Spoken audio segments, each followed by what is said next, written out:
Well, my topic for this video is when should you be an S corporation?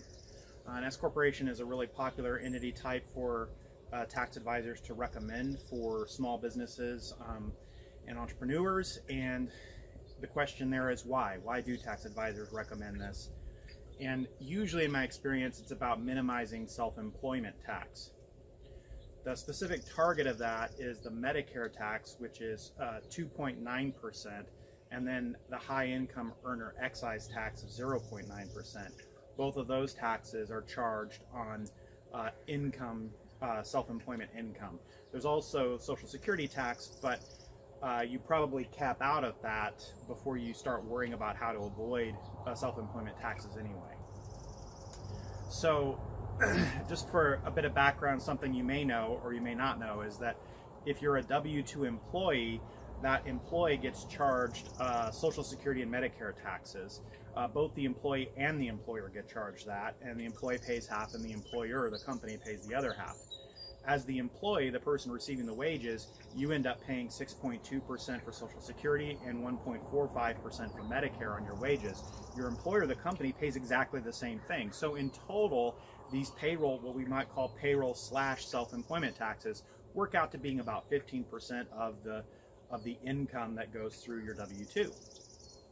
Well, that tax still exists if you don't have a W-2, and what you are is an entrepreneur who has what we call self-employment income. As an entrepreneur, being self-employed, you end up paying both halves of that tax, both the employee portion and the employer portion, and that's what we call the self-employment tax. But it's the same tax. It's both halves of the Social Security and the Medicare tax, which works out to the 15% tax. This self-employment tax that I'm talking about is in addition to your regular income tax. So you're paying the income tax on your business income, and you're paying the self-employment tax on that business income.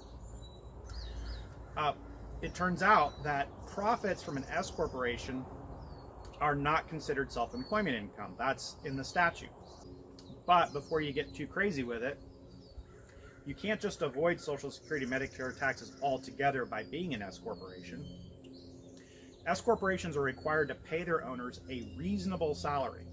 That salary, or what you'd see on the W-2, is where you are still going to get charged as an S corp owner the Social Security and Medicare taxes.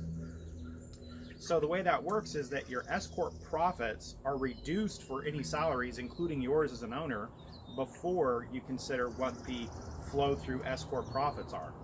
So it's only the remaining S corp profit after paying you a reasonable wage on your W-2 that is not subject to self-employment tax.